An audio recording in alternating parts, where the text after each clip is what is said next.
Okay, ladies, gentlemen, we have, yes, we do have sound here. I welcome everybody to the Board of Education meeting. We have a full house today. I would like to see this every week or every month, but I don't know what's going to happen again. Maybe we can get you people to come back every month like this? After you get your, settlement with the contract, because it's very, very nice, very refreshing. Okay, pursuant to the New Jersey Open Public Meetings Act, NJSA 10-4-10, adequate notice of this meeting has been provided by advertising such notice in the Home News Tribune, the Asbury Park Press, the board office, the schools, and on Cablevision Channel 118, and Verizon Fios Channel 24, and by filing such notice with the Township Clerk. This meeting was scheduled for Tuesday, October 20th, 2015. The board will take formal action on payment of bills and other agenda items. Thank you.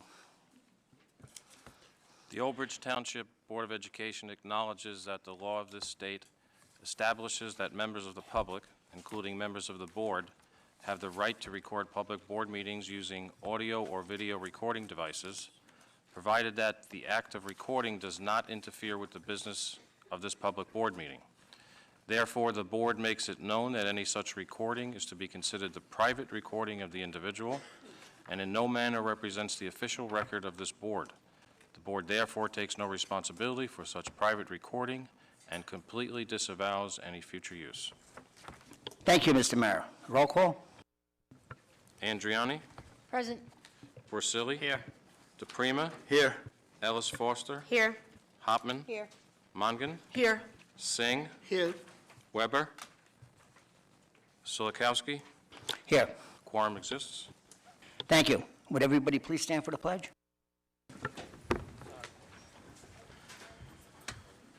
I pledge allegiance to the flag of the United States of America and to the republic for which it stands, one nation, under God, indivisible, with liberty and justice for all.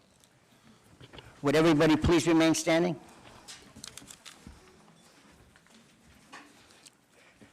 In memoriam, move the board acknowledge the death of William Koreski, Old Bridge High School graduate of 2011, and Helen M. Kenny, retired elementary teacher.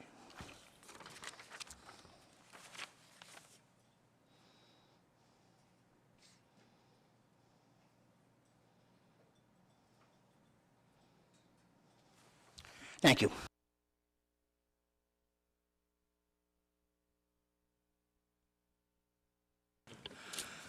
Okay, Code of Ethics Corner, support and protect school personnel in the proper performance of their duties. That's this month's highlight. Yeah. Mr. Silikowski, there is an addendum to tonight's agenda that requires a vote. Members of the board, anything in yellow on your agenda was not on the agenda from the agenda review meeting and is therefore new. Anything in gray is an administrative correction. And I would just ask that you administratively remove item number 3 under Article XX or Article 20. Members of the public, a schedule of all the administrative corrections and the addendum to tonight's agenda is in the back of the studio. And I would just ask everyone, since we did not anticipate this many people at the meeting, to please share your agendas and schedules. Thank you very much. Thank you, Mr. Mayor.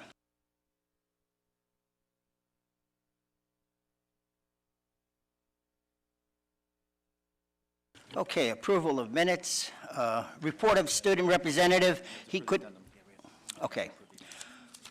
Yes, can I get a motion to move the addendum? Hoffman will make a motion. Thank you, Ms. Hoffman. A second? Porcelli, second. Thank you. Any discussion?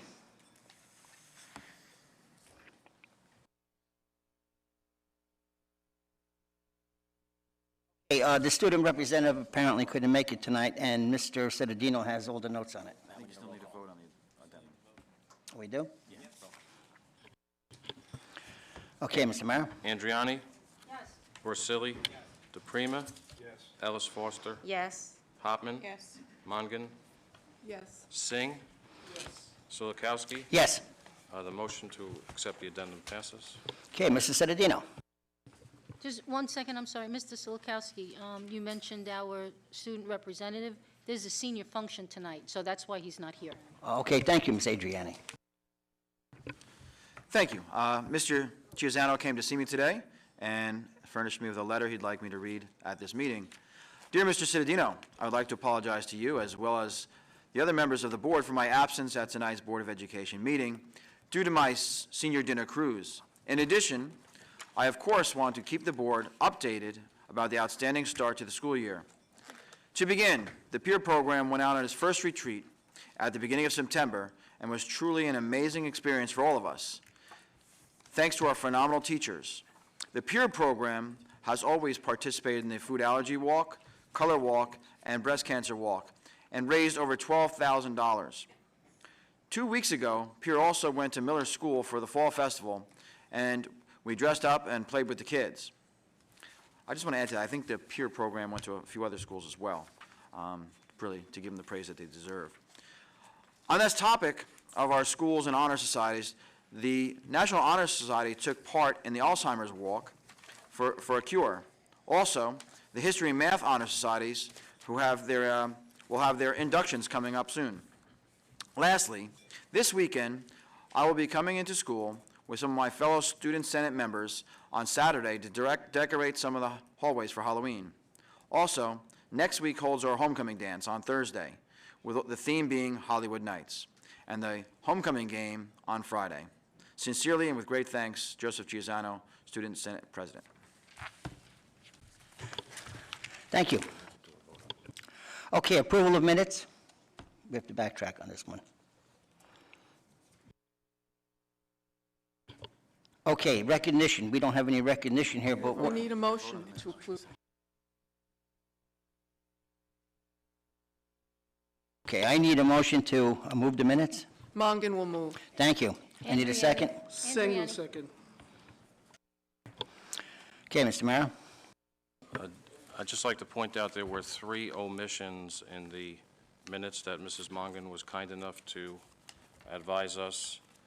On the minutes from September 16th, page 3, the motion was omitted from the minutes. It should be, item number 1 should be motion from Kelly Ellis Foster and a second from Donna Andriani. Again, on September 16th, on page 5, under policy, the motion should list Nancy Mongan and a second Kevin Bersili. And on page 9, non-certificated personnel other, the recording of the vote was omitted. They're all yeses, except Mr. Weber was absent. Thank you. Thank you, Mr. Mara. Okay, recognition. I believe we have... Roll call, Mr. Mara. Andriani? Yes. Borsili? Yes. DePrima? Yes. Ellis Foster? Yes. Hopman? Yes. Mongan? Yes. Singh? Yes. Silikowski? Yes. Approval of the minutes pass. Okay, we have the Shining Knights over here this evening. Would somebody please go to the microphone over there and introduce the youngsters?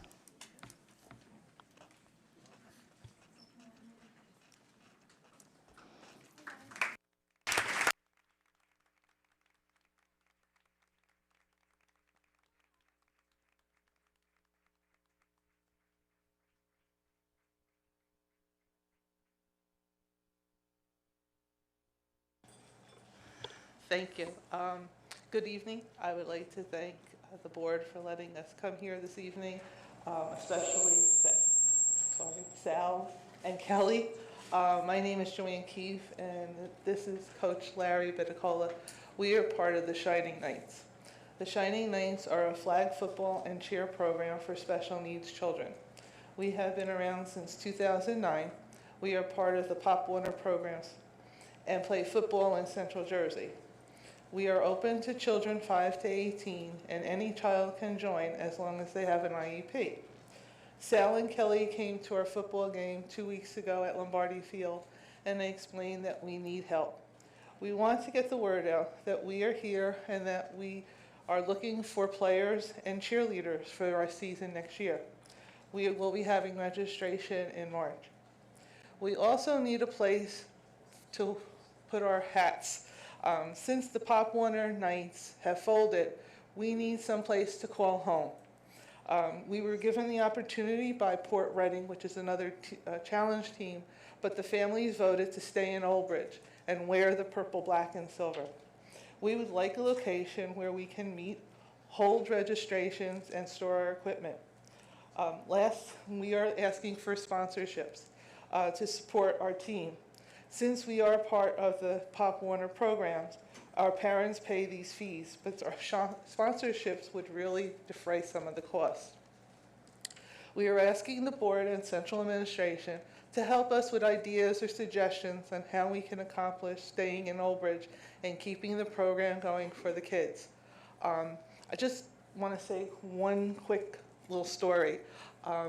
We started way back when, just Larry and I and a couple of kids, and I had a little boy was running down the field, and I had a mother and father on the edge, on by the edge of the field, and I look up and they're crying, and I'm like, oh my God, what did I do? So I run over to them, and I'm looking at them, and I said, did I do something? Is he okay? You know, what happened? And the father looked at me, and I'm going to start crying, and he says to me, you don't understand. When my child was diagnosed autistic, I never thought he would play football or even make a touchdown. So these boys make touchdowns. We have Paul in the middle, who is our quarterback.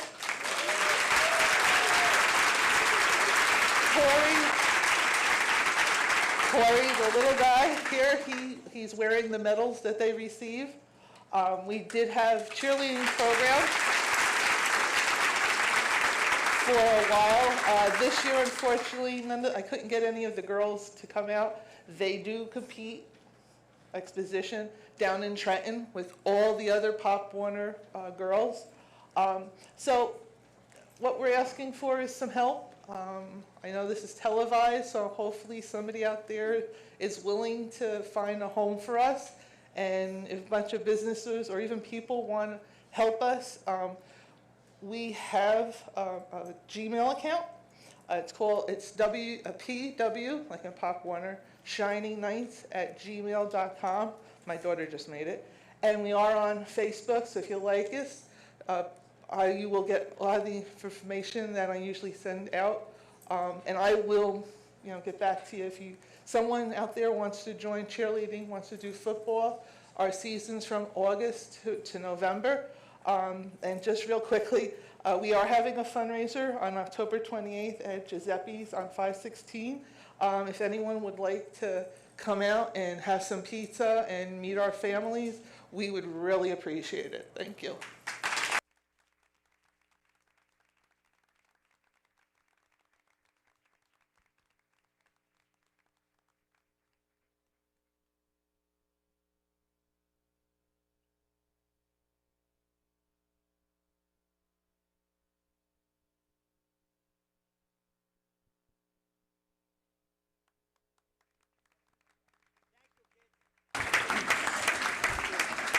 Thank you, kids. Great job.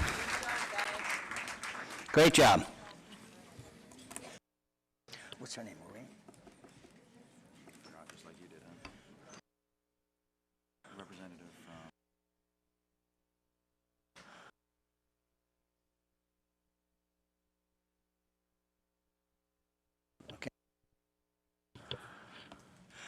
Okay. We have one more speaker here that would like to say a couple of words. Microphone. Thank you.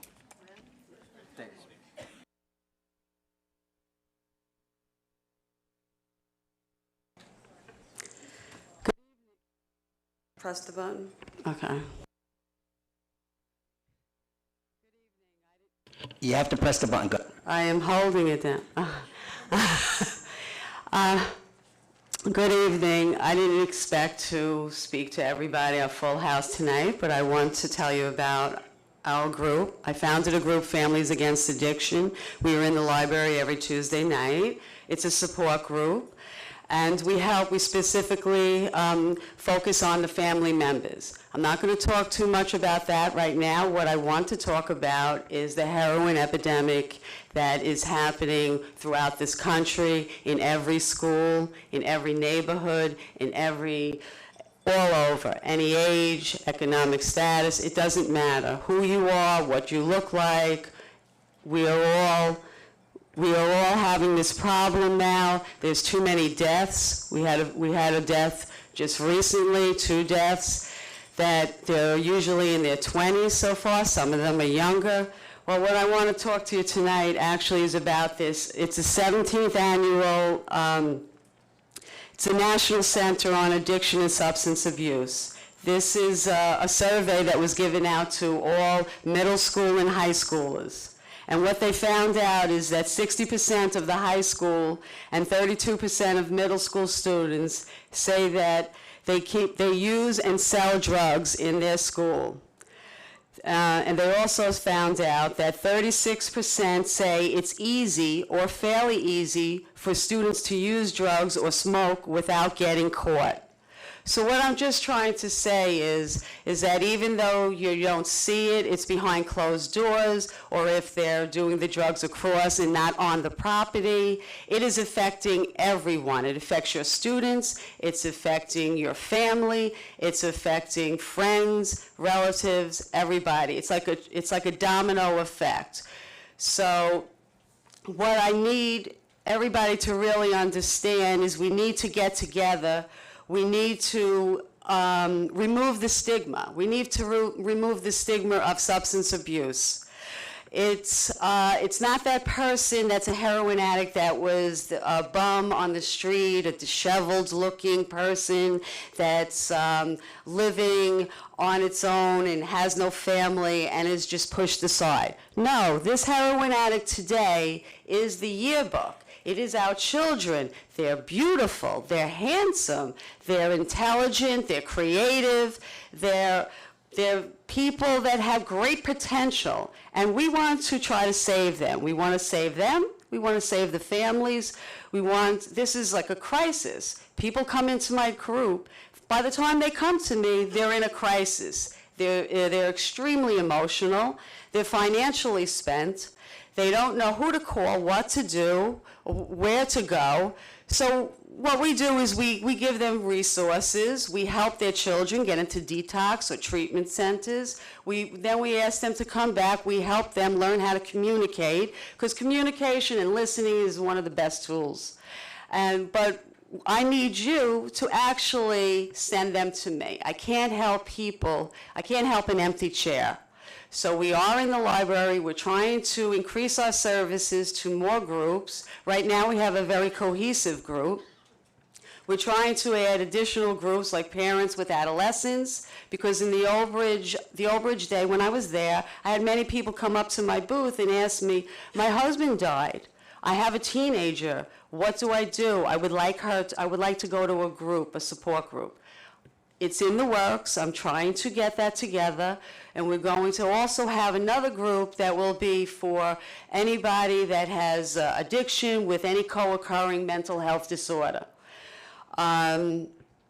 So what I'm really trying to say is that please do not stick your head in the sand. Do not say it's not my child. It's anybody's child. I originally got started doing this group and founded this group last year. My son is a heroin addict. Thank God he's a recovering heroin addict. But this will be a lifelong adventure, a lifelong journey. It took our family through a loop. I do say that there's hope, so I call it Dope to Hope, because we will all have a chance to recover. We all need to embrace each other. We all need to, if you look at each other, look at the person next to you or there, they all know somebody that's in need of these services. So I would just say start talking about it openly so we can help remove the stigma of addiction. And what we're going to do is outside, when you come into the high school where the light is, I don't know if you can see actually this picture, but there's a huge bulletin that I'm going to put up. It is tremendous. It's coming on a truck. We're going to place it right there in the front on the property so everybody can see it. What it's going to say is the Good Samaritan Act. I want everybody, anybody that's younger, older, everybody should know that you call 911 and you will not be arrested. You stay there with that person that is ODing and you wait for the police to come, and they will have Narcan and hopefully they will revive that person, and you will not be arrested. So because prior to this law that we have, people were in motel rooms and they were leaving. They were like, oh, I can't, I have to go. And unfortunately, they died. And these are unnecessary deaths. We can prevent these deaths. This is the Good Samaritan Act. You call 911. This will be outside so everybody to see. I know it's kind of graphic, but this is, times that we need to change. We have to stop hush, hush, hush, talking, and very whispering. We need to shout it out now and help each other. So just tell everybody about my group. And also I want to make a point about this Sunday. We're having a charitable event, so please come out to our dog walk.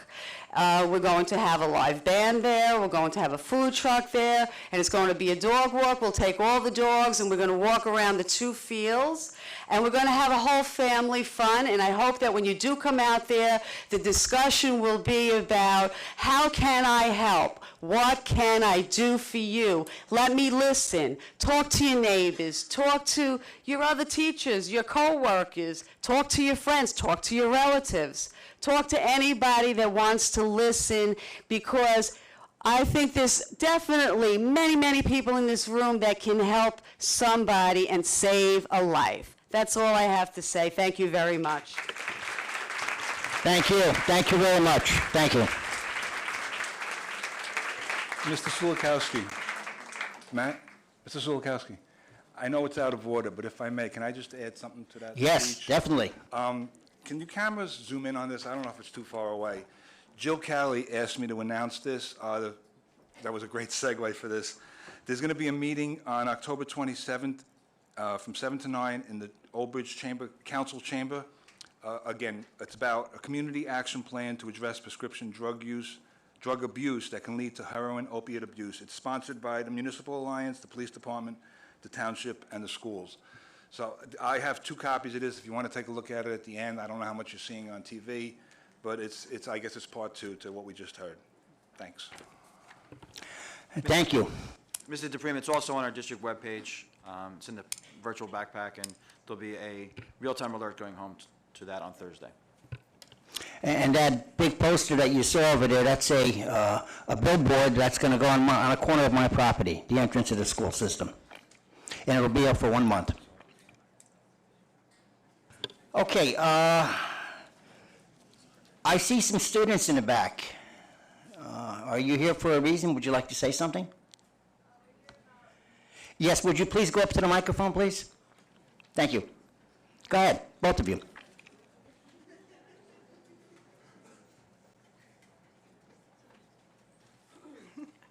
We're here to get informed about the teacher contracts and as to why they're not getting paid for club activities, because all of our clubs are not being done.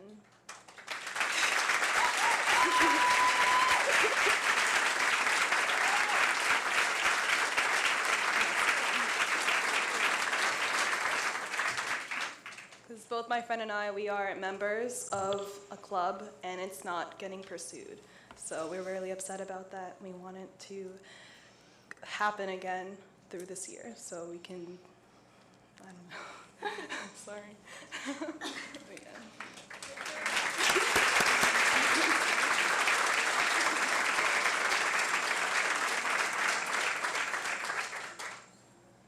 That's it.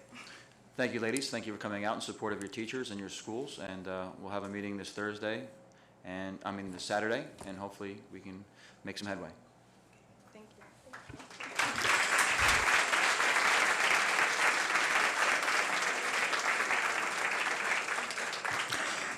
Again, girls, thank you for coming out, okay?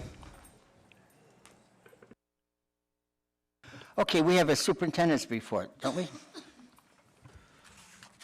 Okay, briefly, just a summation. Everyone probably is aware that the district, a team of teachers, building administrators, and central administration went to Atlanta last weekend to receive our recognition as a National District of Character, and many of the schools were there to receive their recognition as National Schools of Character.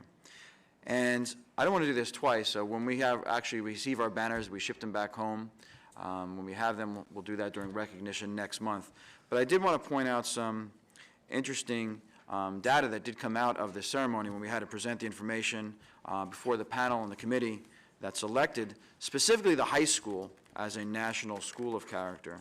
Because oftentimes people from the public or even board members might say, well, you know, what is the value aside from the social and emotional value of character education? Is there a numerical value? Is there a fiscal value to it? So just extrapolating some data, looking at 2009-10, at the high school alone, there were 300 plus out-of-school suspensions. And in 2013-14, the year of the application, there was just over 200. So a pretty significant decline, and that decline took place over those course of those 4 years. And one thing is, when you put students on out-of-school suspension, eventually you have to educate them. And is there a cost to that? So looking at that data, in 2009-10, we spent $64,322 on home instruction for students. In 2013-14, after, I guess, bringing in this character education initiative, we spent $20,989 as a savings per year of $43,332. So, and that's just in one school, and to show you what the impact of character education and a healthy climate you can do for your schools. So I just wanted to share that. And just to add on that, just something that will not come out of a banner or a poster that we'll present to you next month, I did want to ask Dr. Hoker to talk about an activity or an event that took place in Atlanta. Thank you. When we were given the opportunity to go to Atlanta, we talked as a team about making a difference in Atlanta, as well as what, to show what we've done here. So prior to leaving for Atlanta, we had team meetings, which included not only the team that went to Atlanta, but representatives from our schools. We had teachers, we had principals, we had district level administrators that worked collaboratively to come up with this Pay It Forward initiative. And the group that did represent us in Atlanta got up at 4:30 in the morning. The day that we arrived Thursday evening, Friday morning we were up at 4:30, and we really rallied together and we went to the Ronald McDonald House in Atlanta. We provided breakfast. We brought them all of the student-created, they made aprons and they made placemats and they made crafts that we transported down to Atlanta, and we brought them to this house for the families that are living in the Ronald McDonald House. And I have to say, it was such a powerful experience for us to go into this house and bring these gifts and set up breakfast for these families that are truly dealing with probably the most difficult situation that you could face, a child who is ill, and they're staying there for not a week or a day, but months, and some of them for a year or longer. And they leave their homes from wherever they've come from to stay in this house and have their child treated in the hospital. So something as simple as bringing these things from our students to them and then providing breakfast and setting that up was really something that they appreciated and that we were able to leave in Atlanta for them. So it was just a wonderful experience for us to be able to do that and leave Atlanta a little bit better off, and leaving a little bit of Old Bridge there. So I thank the board for allowing us the opportunity to go there to the conference, but allowing us to extend our program that we have here with the Ronald McDonald House in New Brunswick to Atlanta. And we'll give you a little bit more of a snapshot of this, of the event and all that took place while we were there at the next meeting. So thank you. Thank you. Just before we go to the progress towards goals, just want I'm going to tell two little brief little stories that I thought are nice from that event. So we had to take a 30-minute bus ride at 4:30 in the morning to the Ronald McDonald House. It was not in the heart of Atlanta, it was in the outskirts. And on the way there, we found out the breakfast order might not make it on time. So the bus driver agreed to make a U-turn in a city street to hit an Einstein bagel so we can pick up 4 dozen bagels to bring there so we wouldn't arrive empty-handed. And I'm glad that she did, because if you remember, one of the few parents that we did get to meet was a woman from Nigeria. I think it was her first night there. Her 3-week-old was being treated for cancer. She was there alone from a foreign country, and she didn't know anyone, didn't even know when she walked downstairs how to even get to, have breakfast. And she walked down and had her first bagel. So it was a really great experience, and I thank the teachers and the team that went there. So thank you.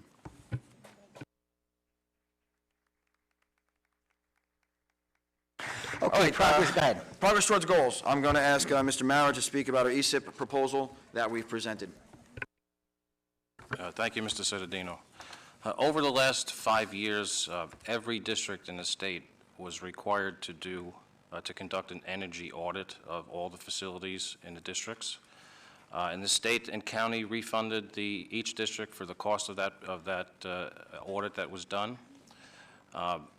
What it did was identified modifications that could be made to each and every building in the district, and the amount of money that would be saved over a 10-year period if those modifications were made.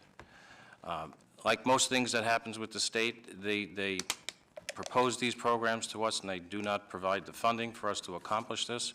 But in this particular case, what they did was they developed this program called the Energy Savings Improvement Program, an ESIP program, which enables districts to make these modifications. Now, in general, districts are not allowed to do any financing for any projects or purchases of equipment or anything of that nature over more than a 5-year period, so it's up to a 5-year period.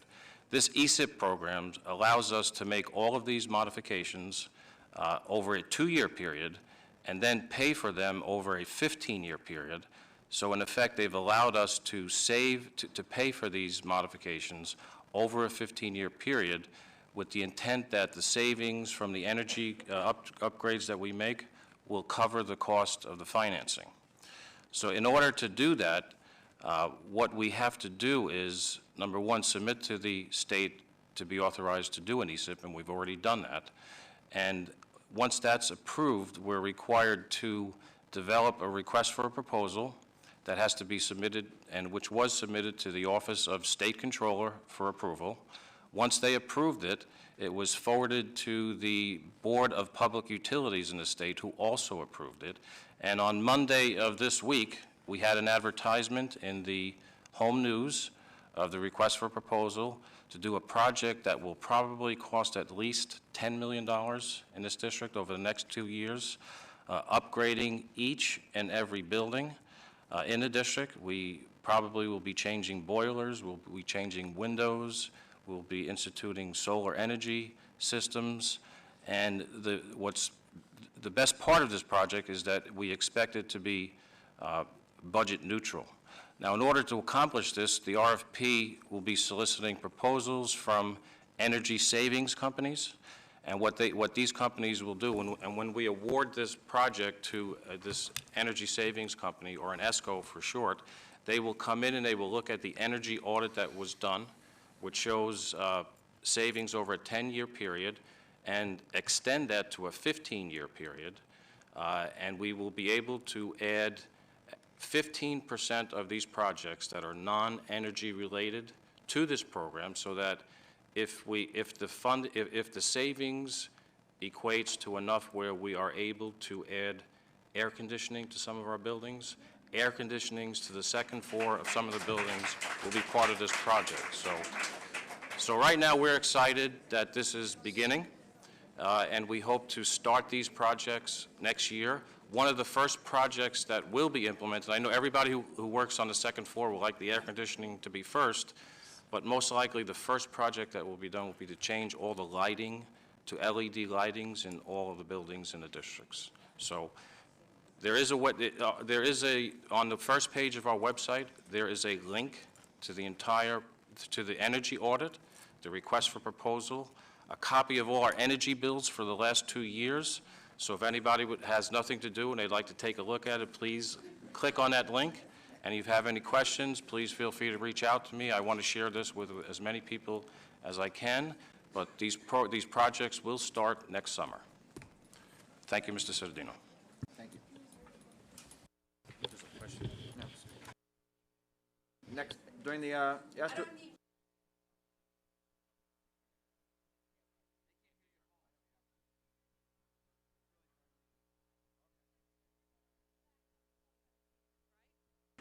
Okay, Mr. Cittadino. But Joseph, are you thinking about using geothermal, or are you just going to avoid that and go straight to solar power? Because as I heard you discuss this, and I've seen the site, I've seen nothing about geothermal. Geothermal would provide the boiler systems, the heating, the cooling, and because we have so much land mass here in Old Bridge, New Jersey, we could use our fields as the portion for heating and cooling. And that would provide for our second floor teachers that are sweating their bodies to death, cooling and heating, real heating. So my son doesn't have to wear shorts in the winter and shorts in the summer every day of the year. I mean, spring, I'm sorry, Diane. Let me say this. I'm a finance person by nature and by profession. And one of the reasons why districts are required to hire an energy services company so that they can look at all of those things which make most sense and are most cost effective and will enable the district to do it. If geothermal can be installed and it produces a savings, what actually happens is when the district does its budget for utility costs, the hope.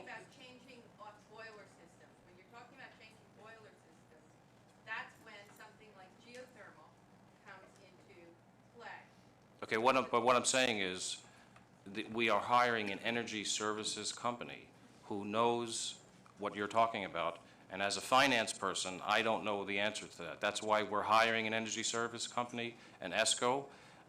Those meetings that we have with them will be open to the public when we're proposing those projects, and all of these things, all these energy savings items were included in the RFP. So take a look at the RFP, and we'll see what happens when the energy services company is awarded that contract. Okay? Thank you. Thank you.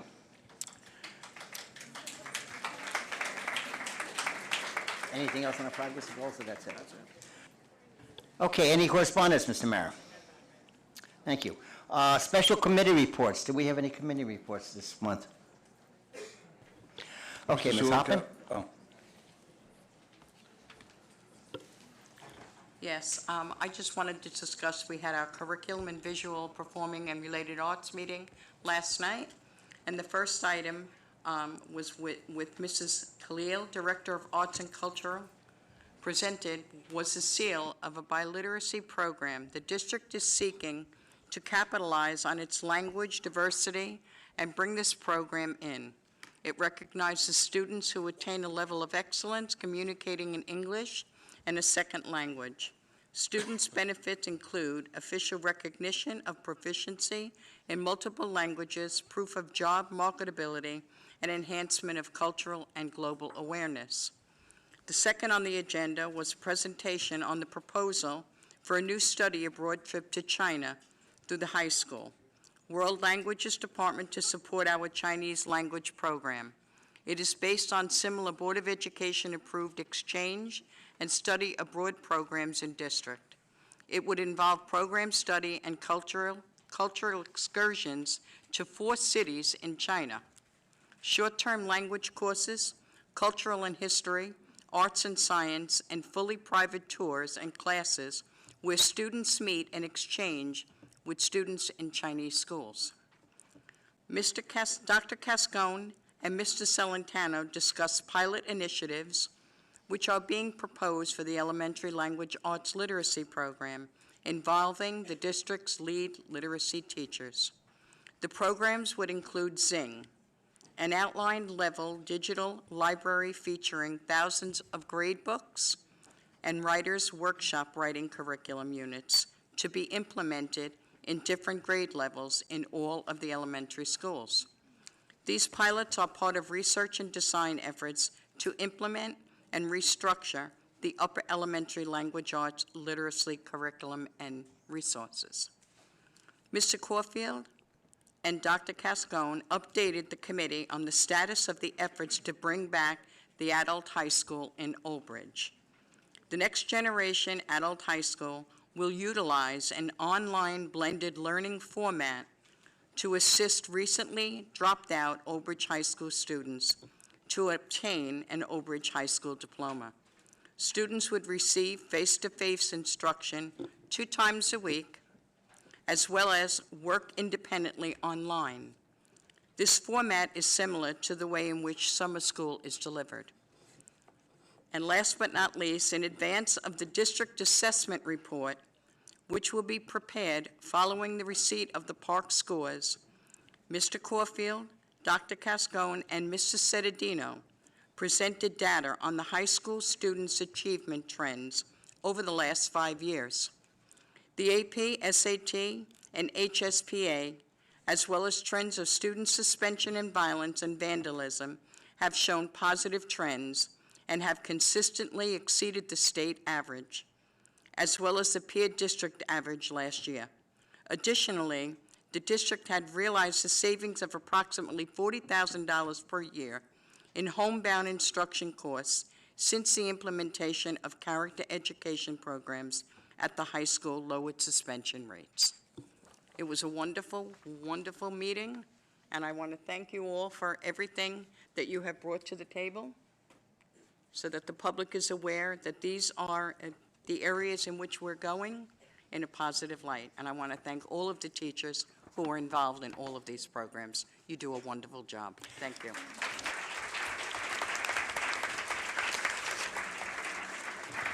Thank you, Ms. Hoffman. I believe Mr. DePrima has a report also. Yes, Mr. Sulkowski, thank you. On September 24th, I had an Athletics, Food Services, and Medical Service Committee meeting. I apologize to my colleagues for not sending out the form filled out, but I'll give you a quick synopsis of what happened. Food Service, our food service staff is working on creating a vegetarian station at the high school. They're working on getting an additional snack bar station at Sandburg to help with the lines, and they will be setting up a fruit and vegetable display for tasting. After the meeting, I was also advised by Ms. Jill DeCaro about a contest for healthy eating, which our General Manager of Food Services, Michelle Feliciano, was looking into because obviously our Sodexo staff is big on healthy eating for our students. Medical Services, our lead nurse, Audrey Baker, was very proud to say that she had 110 delegates step up to be trained in epinephrine dosage. We will have either a nurse or a delegate at every school event, so our students will be covered if anybody should need medical attention. On the sports side, we are looking into getting some kind of streaming video or sound or something into the concession stand during a football game so the parents in there know what's going on with the game. And I had brought up a question about possibly recognizing graduate students who have gone on to either semi-pro or professional careers in sports. I know of a few baseball players that have been drafted, and our director of athletics has already been working on this, so something hopefully will come out of that in the future. That's just a quick rundown. Thank you, Mr. DePrima. Anyone else? Yes, Ms. Adriana. A personnel meeting, we had, we have that during the day. Some of the things that are always on the agenda are continuing to look at enrollment, and that's something that's in flex. We never seem to have a concrete number. Even if we think we do, 2 weeks later, the numbers change, so we all have to be flexible with that. Dr. Tui was there, and he's now turned into Dr. Cuthbert. Every time he arrives, he asks for more support personnel. So in looking at the staffing for next year, the possibility exists that we may seriously need to consider adding a school psychologist as well as additional paraprofessionals. Some of our preschool and kindergarten numbers are expanding. Along with that, some of our younger children are coming in with IEPs and classifications and needing, very much in need of therapeutic services. So it looks as if we may have to expand those positions as well. The board has tried very hard to keep a cap on additional staffing because of the budget, and over the last few years, we have added quite a few personnel. But when it comes to special needs, where it's IDEA and ADA compliance, we really have to work with what's best for our children.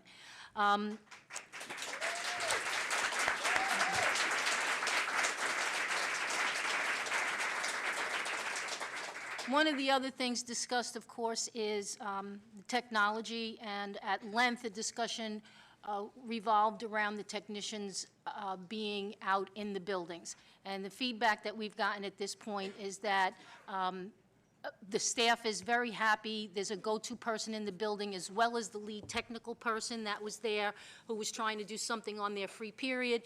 And everybody seems to be happy with that. And if you're not, you should let us know, because we're under the impression that this is working better for everyone. EIRC, we always have a consultant. One of the gentlemen that we did have to help support our network, which has just exploded in growth over the last 2 or 3 years, was looking for additional work days and some other things. So he is moving on from EIRC to another company, and we are picking up another network specialist to help support the people that we have employed by Old Bridge. One of the things that we seem to have a lot of is people willing to substitute, whether it's per diem or short or long term. And anytime we post for an elementary position, we get 200 applications. However, with the CTE, our career technical education, that does not seem to be the case. And we are trying very diligently to make sure that we do not fall behind in those areas when somebody gets ill, has an accident, has a family issue, or moves on. And whether it's wood shop, auto shop, family consumer science, if any of you have any friends that have a certificate in those areas, tell them to reach out to Human Resources here, because we have a very difficult time trying to find competent people to work in those areas when we lose the people that we have.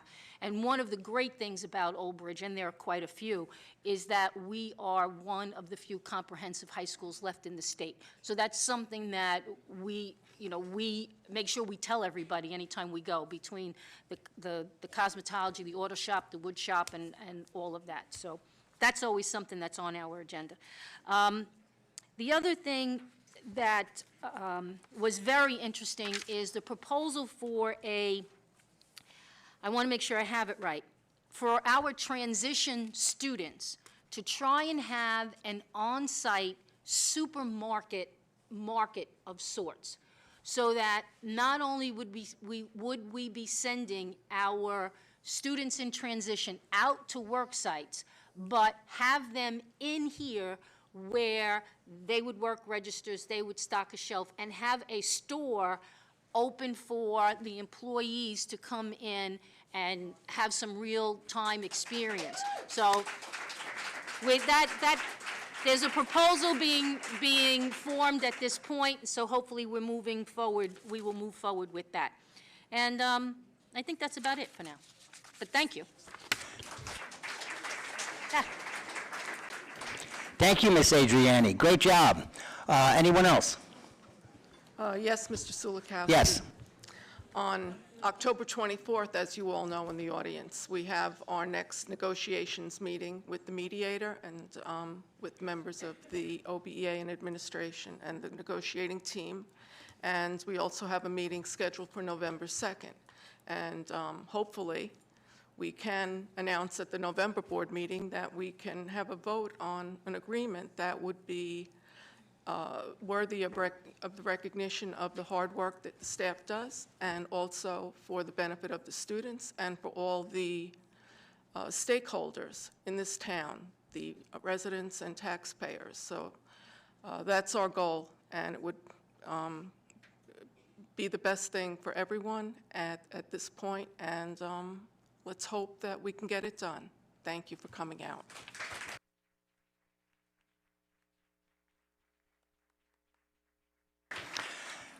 Thank you, Ms. Mongan. I think we're on the same page over here.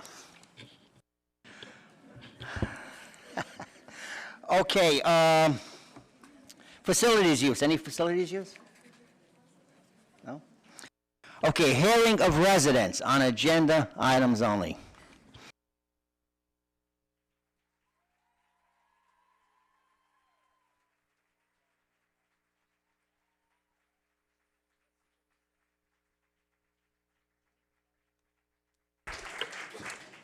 I have a lot of things I want to talk about today. Tim O'Neill, I'm the president of the Old Bridge Education Association, but I have to start by addressing some comments that were already made. I don't think that we are all on the same page based on some of the comments that were made today. Mr. Solikowski, you lauded the teachers and the parents who came out tonight. And Mrs. Mongan, you just kind of thanked us for coming out tonight also. Something that's very much on my mind right now is some correspondence that I received from our NJA representative from your board lawyer, who unfortunately isn't here tonight to discuss it. But in this email, he refers to teachers wearing red and coming to board meetings as being idiotic and intimidating and counterproductive to the negotiations process. So, based on what you've been saying at this meeting, this might be why we're having so much trouble coming together from our two sides. Because I don't know if there's maybe a difference of opinion across the board, or if what you believe and what you want isn't being successfully communicated to us. I do have a copy of it, and I'll be happy to give it to you when I'm done. I do want to backtrack a little bit and address some items that are on the actual agenda for today instead of the comments that were made. The first item I'd like to address is under policy on page 4. There are 2 policy items being adopted that relate to faculty and staff members' use of cell phones. I understand that it's perfectly reasonable that the board and administration expect teachers not to make personal phone calls and text message while we're doing our jobs. But I also don't think that the policy is really necessary. And considering that more and more teachers and staff members actually use their personal devices and their own data plans when they need to in order to keep their instruction going,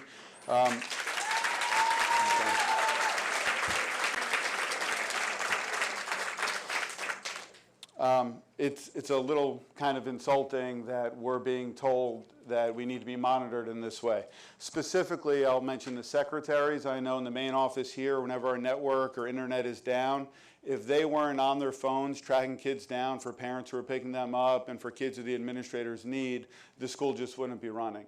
So obviously we understand the spirit is that we shouldn't be texting while we're teaching. I don't think that that's a problem and that it really needed to be addressed. The main item, of course, that I want to talk about is the assistant to the business administrator, data management specialist. If you look at the agenda on page 9, there was a data management specialist job description that was all set to be approved at last month's board meeting in September. For some reason or another, that position, which has always been a position within the association, and the job description had just been rewritten so that it was up to date and completely accurate with what was actually done, got tabled at that meeting. A week later, a new job was posted without a job description that was assistant to the business administrator, data management specialist. Now, to give a little history, going back to 2014, the OBEA contacted administration and through them the board to try to address some issues with the data management specialist position. We wanted to negotiate a sidebar even though we were under contract because we felt that that position was unique. We were told that we had to handle it in negotiations. And without getting into specifics, we were trying to do that through the negotiations process. Well, there was a lot of clapping, so I'm going to keep going, if you don't mind. Okay. The fact is that this new position is exactly the same as the old position.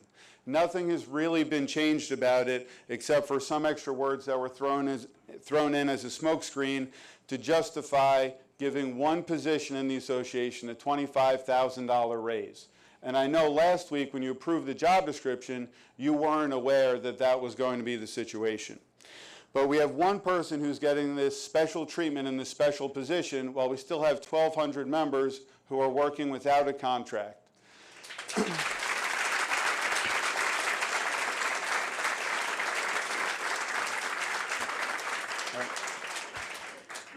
The fact that the major steps were taken that put us on this course at an agenda meeting is something that multiple board members have often spoke out against, taking action like that during a board meeting. Excuse me, what happens is, to show you that we have good faith over, we're going to let you continue talking, okay?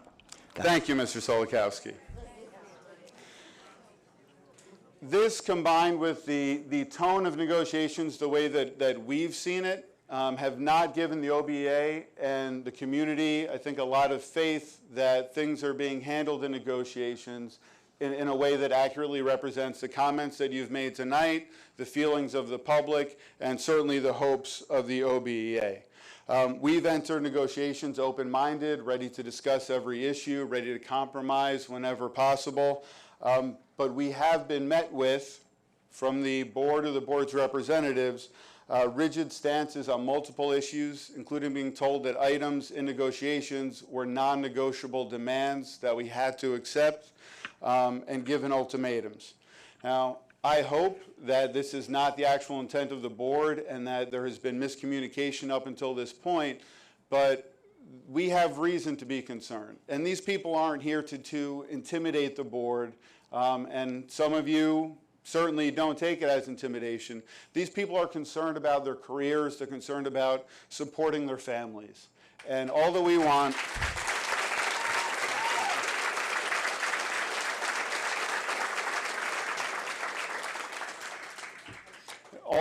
is a fair deal, and we want it as fast as possible. So we certainly echo Ms. Mongan's sentiment that hopefully we will have this all taken care of in a couple weeks. That has always been our intention. Thank you very much for your time.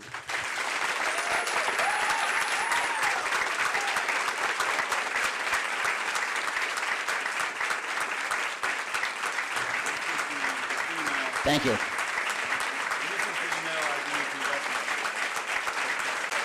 Thank you.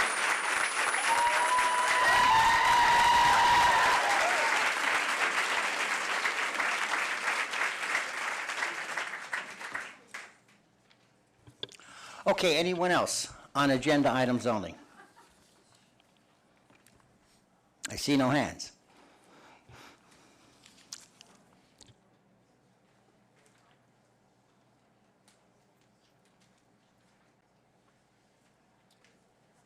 Okay, moving on. I need a motion to move policy.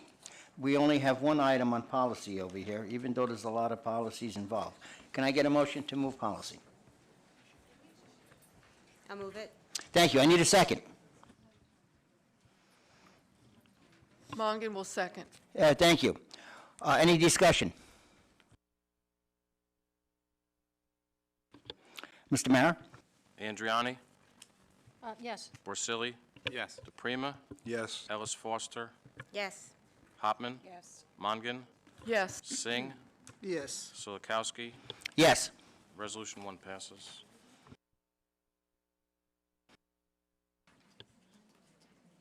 Okay, I need a motion to move curriculum 1 through 7. Hopman will move curriculum 1 through 7. Thank you, Ms. Hoppin. Can I get a second? Andriani? Thank you, Ms. Adriani. Any discussion?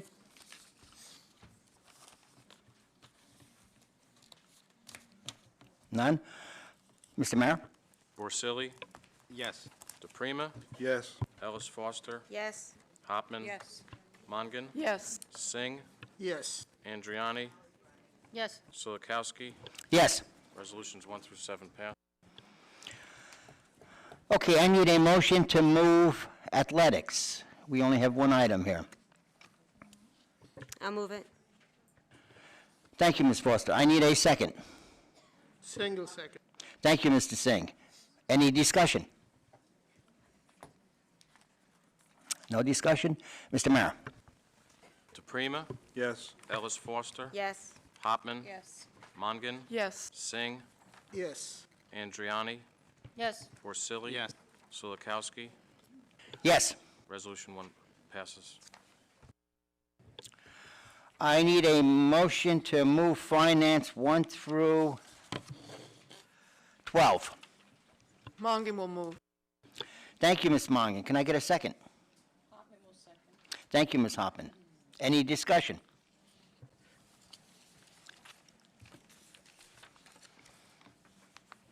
Mr. Mara? Ellis Foster, Yes. Hopman, Yes. Mongan, Yes. Singh, Yes. Andriani, Porcelli, Yes. DePrima, Sulikowski. Yes. Resolutions 1 through 12 pass.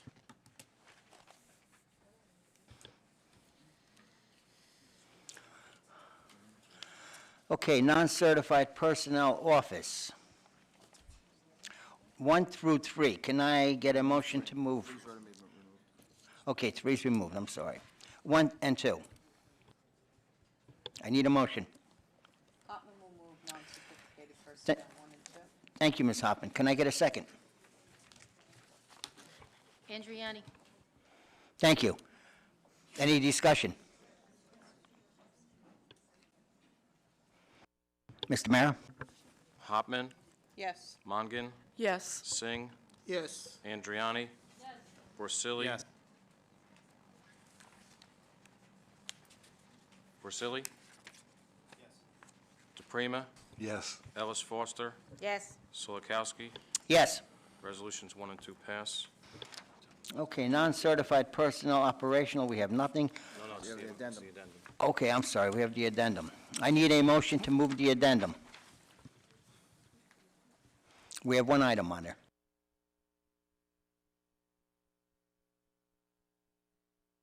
Okay, I'll move it.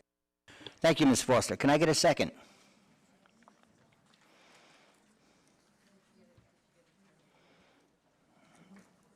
I'll do it. Thank you, Mr. DePrima. Any discussion on this? Well, I'm just going to say that being that it appears to me to tie in with number 1 for non-certified personnel, and I'm not going to get into any details for reasons of personnel, but from discussions that we've had in the past, I don't agree with certain details, so I'm going to be voting no on this one.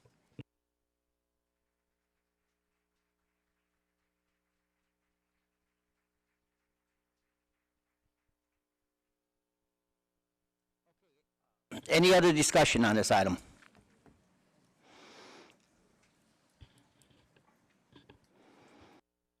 Mr. Mara?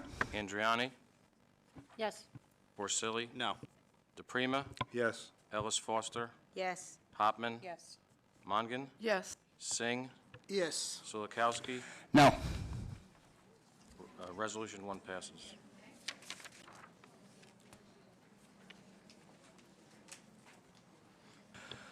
Okay, I need a motion to move non-certified personnel other, 1 through 15.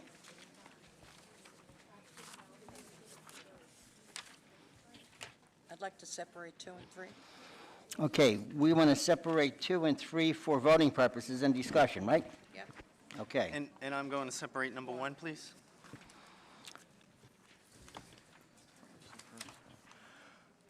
Okay, Mr. Borselli, you want to separate 1. So we want to separate 1, 2, and 3 for voting purposes and discussion. So we will be voting on number 4 through 15. So I need a motion to move 4 through 15 on non-certified personnel other. Mongan will move. Thank you, Ms. Mongan. Can I get a second? Single second. Thank you, Mr. Singh. Any discussion?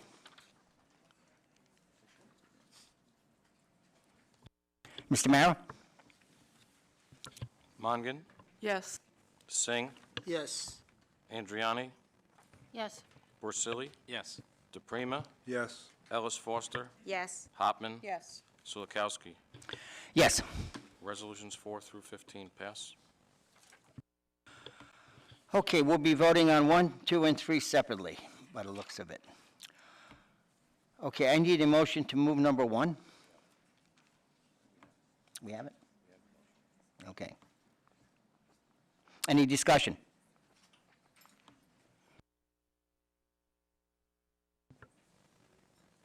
Well, my discussion is just going to be the same discussion that I mentioned on non-certified personnel.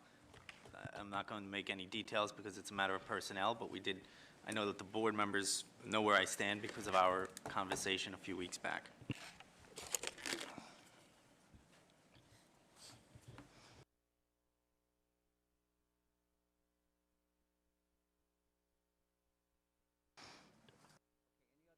Any other discussion on number 1? Mr. Mayor? We're voting on number 1, all 3 of them separately. Just one. Oh, just one? Okay, on resolution number 1, Mongan, Yes. Singh, Yes. Andriani, Yes. Porcelli, No. DePrima, Yes. Ellis Foster, Yes. Hopman, No vote. Silikowski. No.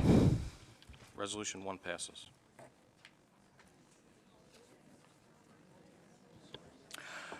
Okay, we're voting on number 2. I need a motion to move number 2. Just vote. Okay, we discussion on it.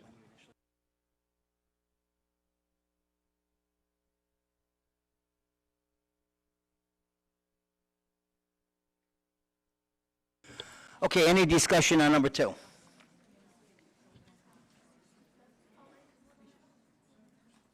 I see no hands. Mr. Mayor? Mongan, Yes. Singh, Yes. Andriani, Porcelli, No.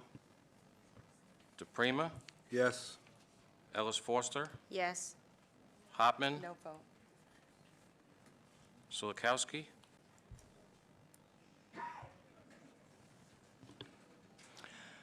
Yes.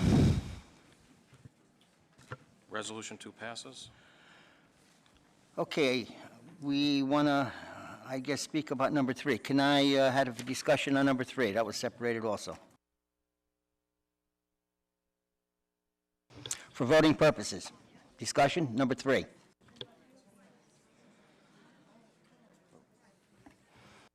Mr. Mayor? Mongan, No.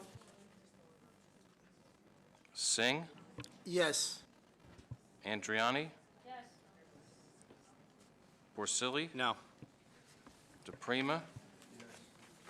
Ellis Foster, Yes. Hopman, No vote. Silikowski. No. Resolution 3 passes.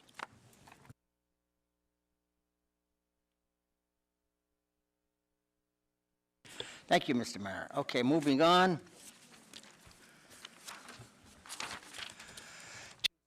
Certified personnel 1 through 15. I need a motion to move 1 through 15 on certified personnel. Mongan will move. Thank you, Ms. Mongan. Can I get a second? Thank you, Ms. Hoppman. Any discussion?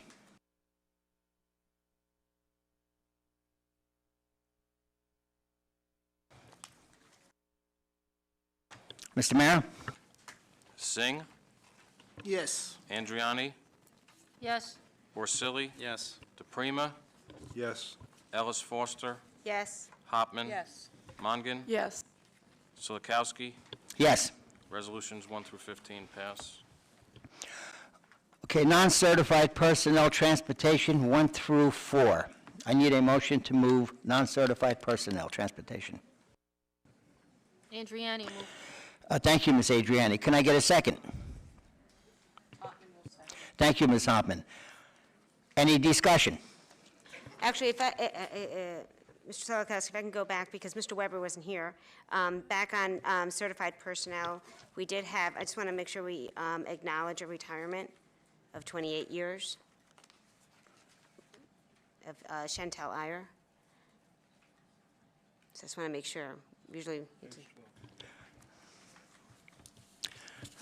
so I know it was the other vote, but I just wanted to make sure we recognize that. Okay. Thank you for letting us know. That's all right, she did everybody.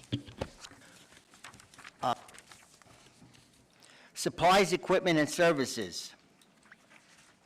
We didn't vote. Oh, we didn't vote. Sorry. Okay, Sorry. Mr. Mara?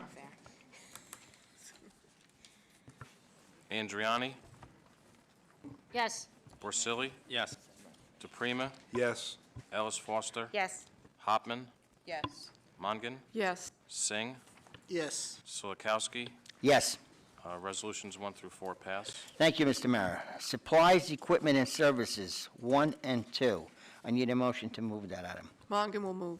Thank you, Ms. Mongan. Can I get a second? Single second. Thank you, Ms. Hoffman. Any discussion? Mr. Mara? Andriani. Yes. Porcelli. Yes. DePrima, Yes. Ellis Foster, Yes. Hopman, Yes. Mongan, Yes. Singh, Yes. Silikowski. Yes. Resolutions 1 and 2 pass. Transportation. I need a motion to move transportation 1 through 4. Mongan will move. Thank you, Ms. Mongan. Can I get a second? Hoffman will second. Thank you, Ms. Hoffman.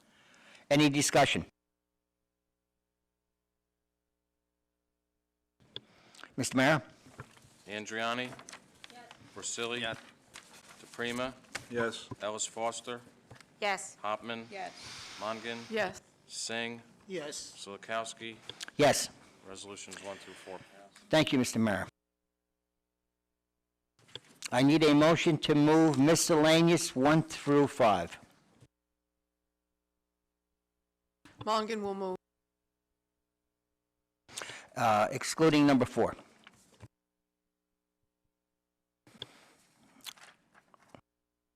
Did you get that, Mr. Mara? Okay, I need a second. Hoffman will second. Thank you. Any discussion?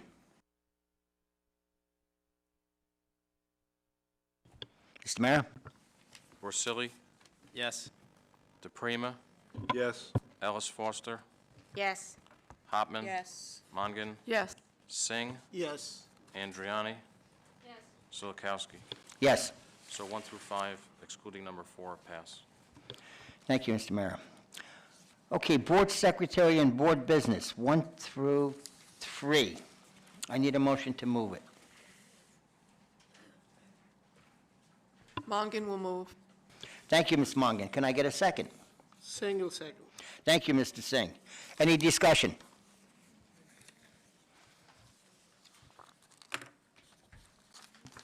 Mr. Mayor?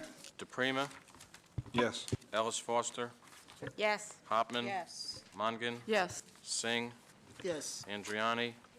Porcelli. Yes. Silikowski. Yes. Resolutions 1 through 3 pass. Thank you, Mr. Mayor.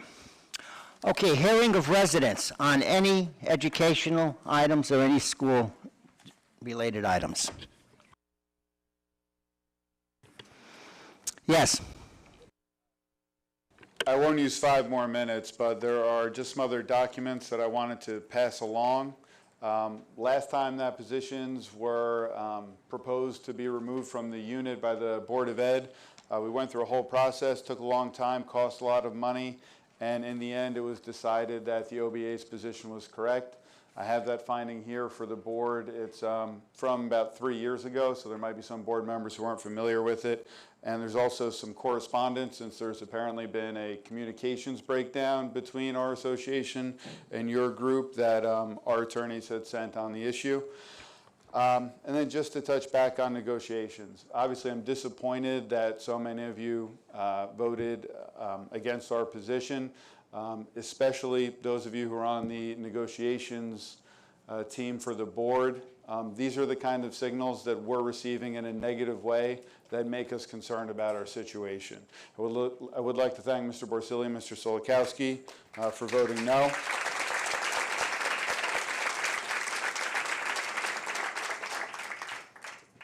And I don't know how often all of you check your email, but I want to mention that I've been CC'd on a number of emails from parents in the community.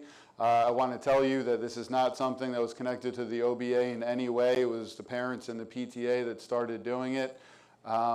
And at first, some of them seem like form letters, but if you read them all the way through, there are a lot of personal stories that I think should be taken into account when you check your inbox. Thank you. Thank you.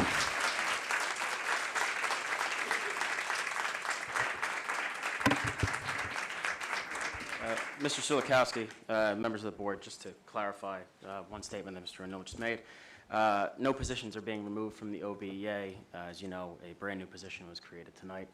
The other position still exists. It is just not filled. Thank you.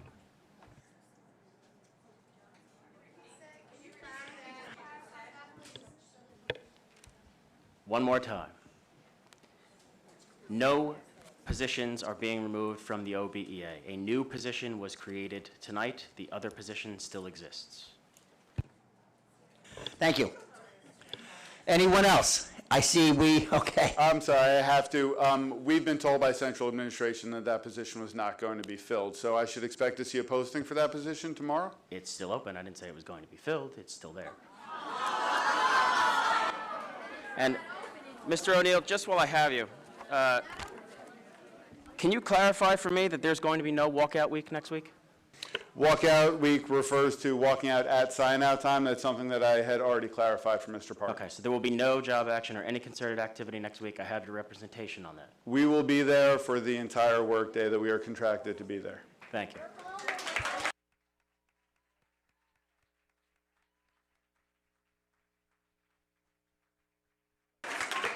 And I want to point out that the only reason that this is even notable is because so many members of our staff don't go home at the end of the day.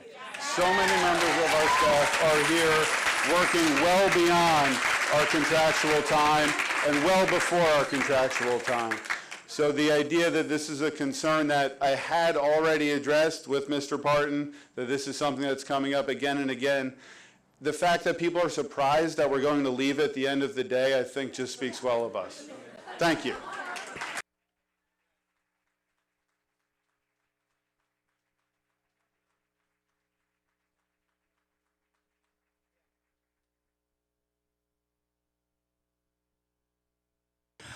Okay, anyone else on? Yes, Richard. Thank you, Mr. President. It's so refreshing to see so many OBE members here tonight, and quite frankly, they are the heart and soul of our district. They work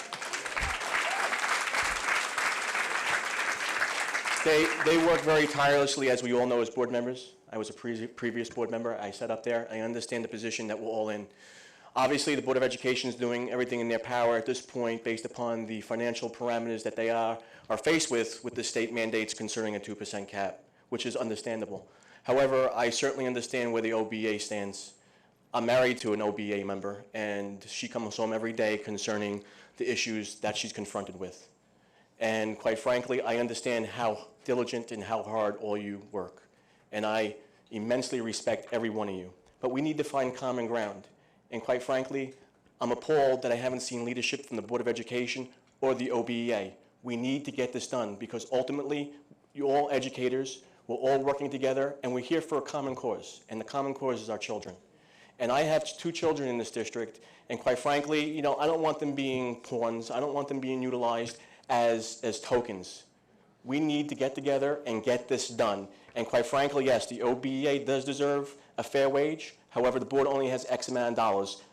5 months, 7 months of negotiations since it started back in April is too long. And I'm asking and I'm pleading to everyone here tonight, let's get together and get this done because most of the OBEA members in this room live in this town. They have a vested interest in what happens here, and quite frankly, they have all right to be at this meeting and participate because I can guarantee you, I know a lot of these people and they do live in town. So when I hear from the board or their attorney that they're becoming somewhat confrontational with wearing red and coming to these meetings, come on. Most of these people are members of our community and we need to support them as well. So at this point, I'm asking both, please, let's get this settled. The arbitrator is going to be working very closely with everyone and I'm hoping by November 2nd, we get this done, because ultimately, the people who are suffering is our children, and I know you guys as educators and stewards of our...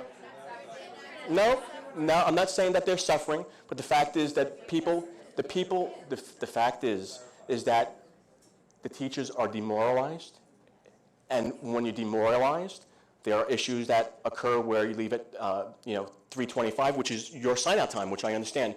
But I know that a lot of teachers are staying beyond their times and doing the right thing. So I'm just asking everyone to work together and get this done for the betterment of the children and also for the OBEA and the Board of Education.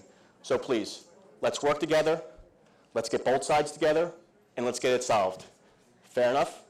Thank you so much. Thank you, Mr. Dunn. Anyone else? On any school district issues? No? Okay, old business. Any old business? Any new business? Can I just just call out a few things going on? This Sunday at the library, there is going to be a Halloween costume shop and swap. It was started down by Memorial Elementary last year, and it's being expanded now throughout the district. So it's to share Halloween costumes that have maybe been used once or twice, and for the whole community. So that's going to be at the library from 1 to 4, and I know it's out on the district site, and I know we're working through our PTAs in the elementary school on that. I just want to also acknowledge that last Wednesday was the college fair at the high school. It was an immense turnout. It was huge. So as a parent of a junior, it was educational, even though my daughter wouldn't let me walk around with her. It was very helpful for her. And then another thing, actually what we did the same time, we had a glass slipper for homecoming, which was pretty successful, so we were happy with that. So that continues, which is nice. And then also to call out November 1st, the Old Bridge High School Marching Band, for all of you who may know, they went to Normandy this past June. Their show this year is a tribute to Normandy, and so I will say, yeah, I'm very biased because my child also is in the marching band, but it's a tribute to Normandy. It's an extremely moving ceremony show this year. Hopefully it will play it at the football games. I say we, like I have anything to do with it. But November 1st, the band is hosting a U.S. bands competition, the Preview Champions, here at Lombardi.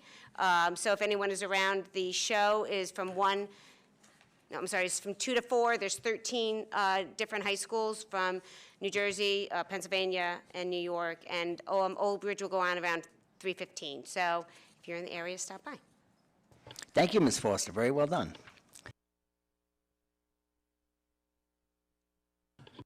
I need a motion to go into adjournment for, Are we doing good of the order, or? if you want to. Okay. I just wanted to comment a couple things. Well, number one, to reference the letter that Mr. O'Neill had mentioned, I've been receiving tons of them, and I thank all of the parents that are sending out those letters to show the support for the teachers.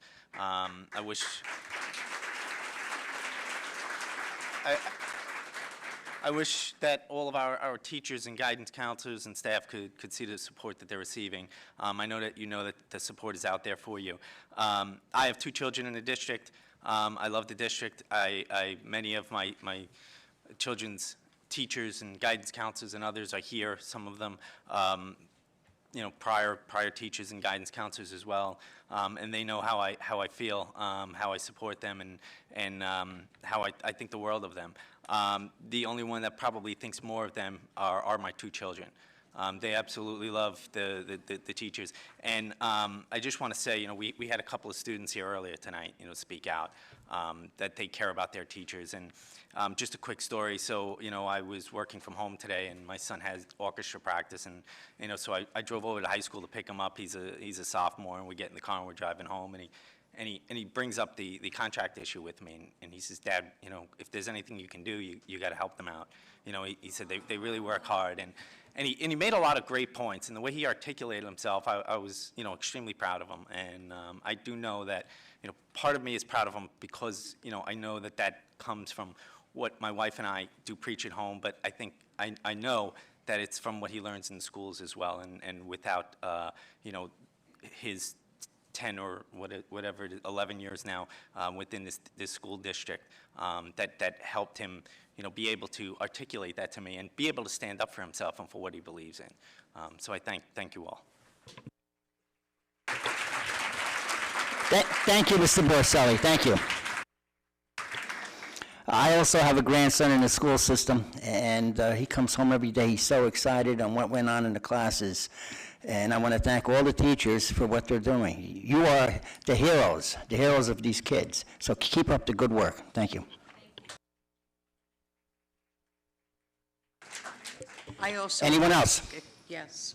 I also would like to say that I have received a lot of emails, okay, and it's not the same letter, it's different letters.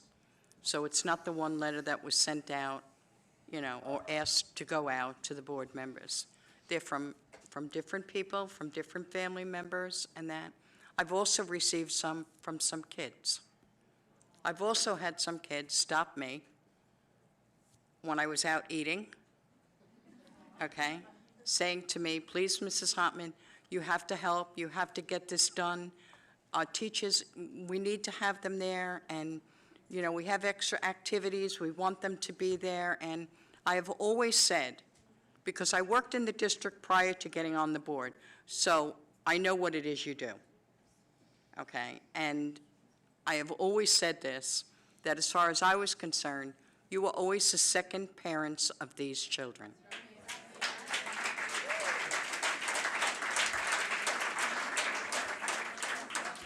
You spend the most amount of time with them throughout the week, okay? And you do a phenomenal job. So, I am hoping that the negotiations take place and that it's over. I cannot be a part of it because I have a relative who is employed in the district, but I do hope that you all come to some kind of a closure as quickly as possible, because it is for the benefit of the children and for every single employee that got us the National School of Character. That's who got it.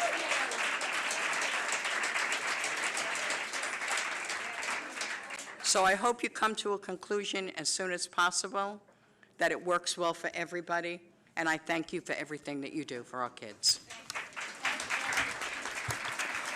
Thank you, Ms. Hoffman. And you are the teachers that got us into that league, so we really do appreciate it. Anyone else?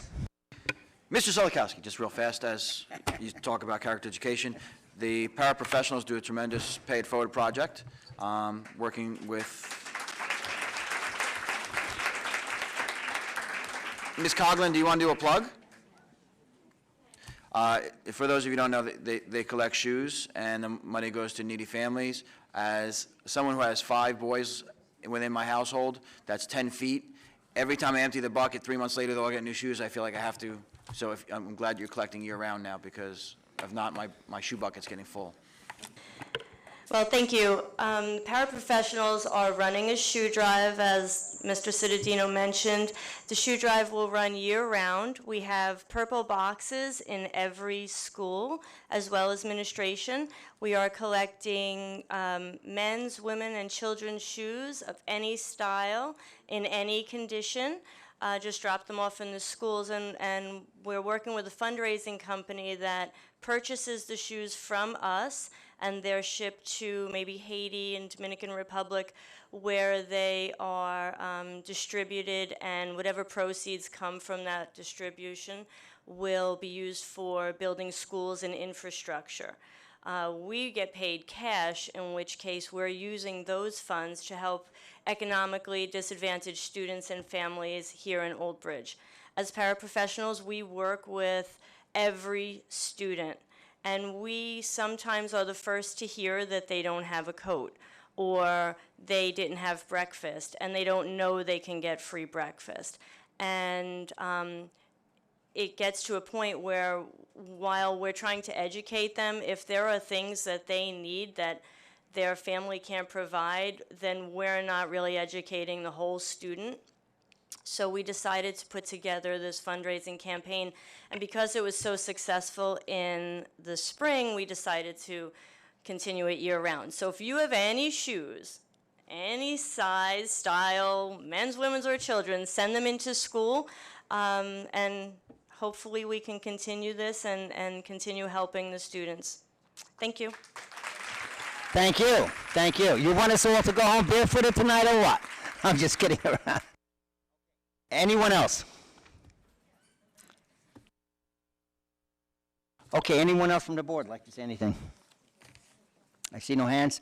Okay, we have to go into executive session, and I would like to thank everyone for coming this evening. Yeah. All right. We need a motion to go into executive session for matters of attorney-client privilege covering the Magnuson litigation and for matters of collective negotiations involving the OBEA. Can I have a motion, please? Okay, I need a motion to go into adjournment. I'll make that motion. Thank you, I need a second. Mongan will second. Thank you. Mr. Mara? Porcelli? Yes. DePrima? Yes. Ellis Foster? Yes. Ellis Foster? Hopman? Yes. Mongan? Yes. Mongan? Yes. Singh? Singh said no. Silikowski? We're in. Yes. Okay. Estimated time of executive session, 30 to 45 minutes. No action will be taken. Thank you. And if you want to hang out, we'll be coming back to get out of executive session.